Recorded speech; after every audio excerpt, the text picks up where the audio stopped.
Hello, everybody. So nice to see all of you again.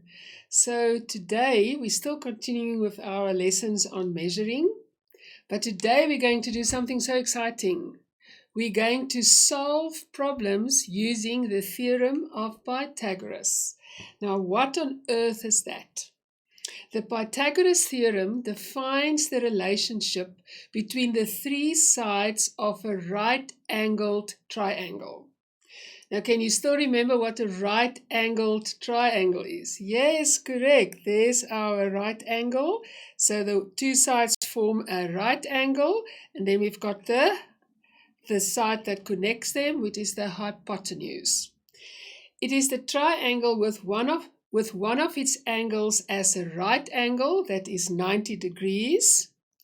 The side that is opposite to the 90-degree angle is known as the hypotenuse. And the other sides that are adjacent to the right angle are called the legs. Sometimes this one is also called another name, which I'm going to tell you just now. The Pythagoras theorem are also known as the Pythagorean theorem. And it states that the square of the length of the hypotenuse is equal to the sum of the squares of the lengths of the other two sides of the right-angled triangle. Or the sum of the squares of the two legs of a right triangle is equal to the square of its hypotenuse. Now, what on earth am I trying to say? Let's draw a picture. I'm always telling you to draw a picture. So this is my right angle. And this then is my line that's going to connect. Oh, sorry about this. My line that's going to connect them. So let's read it again. The Pythagoras theorem states that the square of the length of the hypotenuse, so this is my hypotenuse, if this is the square, is equal, so here we've got, is equal to the sum of the squares of the lengths of the other two sides. So we say this is a to the a square and b square. So they say this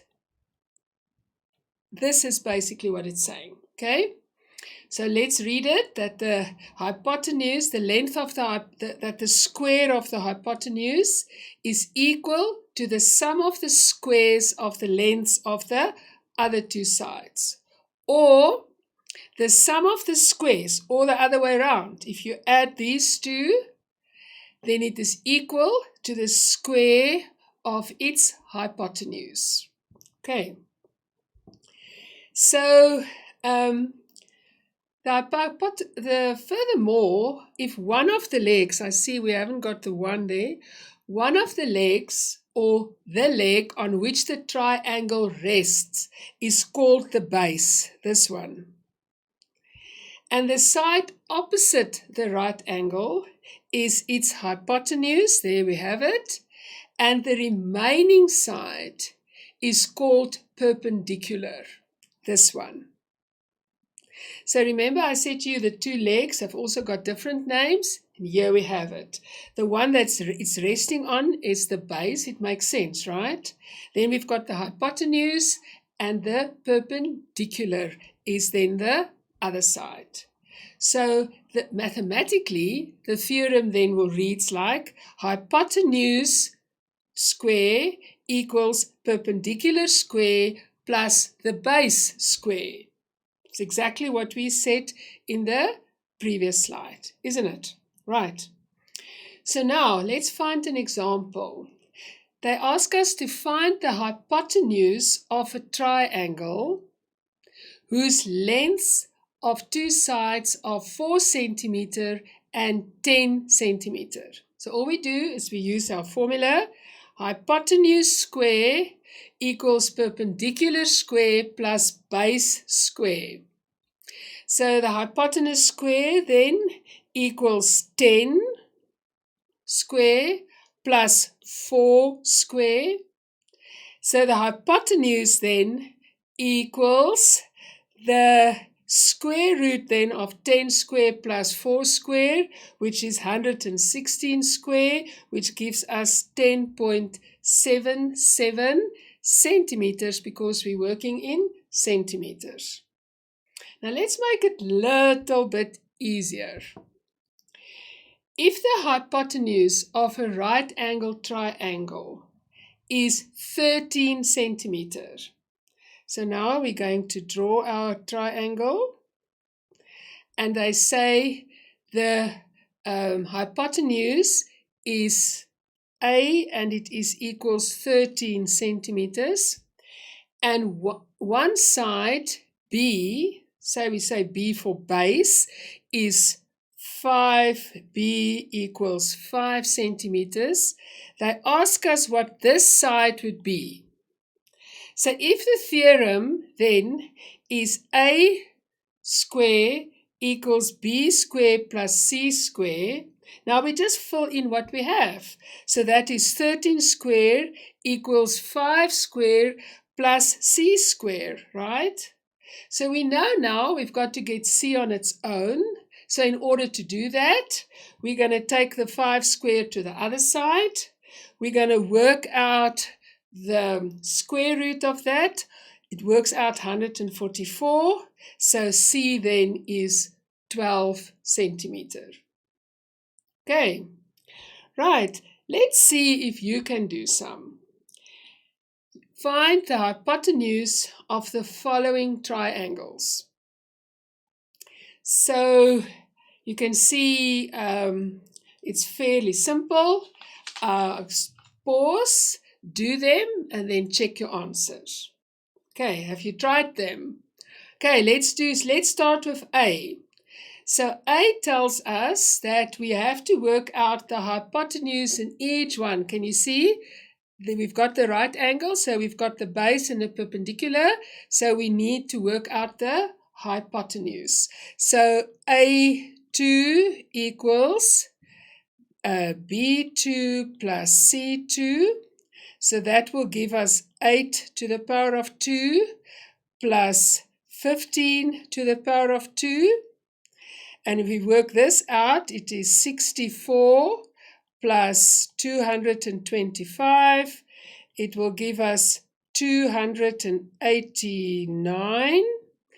And if we take the square root of that, it will give us 17 centimeters. Well done if you've got that one correct. Let's try B. So B, so hypotenuse, B square equals then 6 square plus 8 square. So it is 6 times 6 is 36 plus 64. It will give us 100 on the dot. So that is B. So B will give us then the square root of 100. It will give us 10 centimeters. So B equals 10 centimeters. Okay, let's try C. We're going to do it up here. So it's C square equals 12 square plus 9 square. It will give us 144 plus 81. What is 144 plus 81 is 225. So C then is the square root of 225, and it is 15 centimeters. You're doing well. Let's do the last one. So this is D square equals 12 square plus 16 square. It is 144 plus 256. If we add that, we get exactly 400. So D equals the square root of 400, which will give us 20 centimeters. How did you guys do?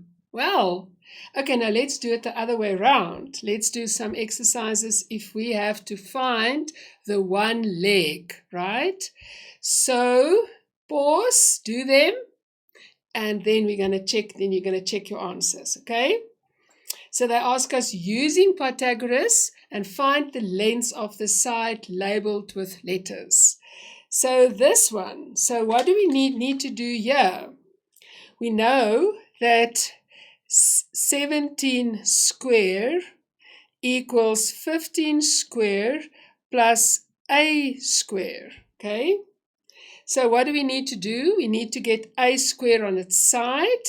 So it is going to be 17 square minus 15 square equals 8 square.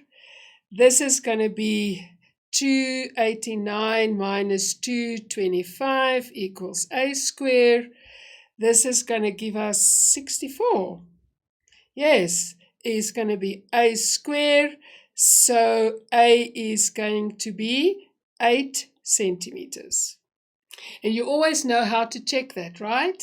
So now you can put in 8 centimeters, use the theorem, and check whether you will get your hypotenuse will be 17 centimeters. Oh, I love math, right? Let's do B. So B, our hypotenuse is 5. So 5 square equals B square plus 4 square. So we do the same thing. I'm not going to do it for you. You know how to do it. And so your answer is 3 centimeters. You can pause and check if you get the same answer. In C, same 20 square equals C square plus 12 square. Your answer is 16 centimeters for C. You can check if you get that like me, if you agree with me. And D, your answer is 8 centimeters. Okay, so now you can stop it, do it, and then you can see whether you agree with me or not. I hope you enjoyed this. There's all your answers. I've given it to you, so you can check it, and then I'll hopefully see you next time.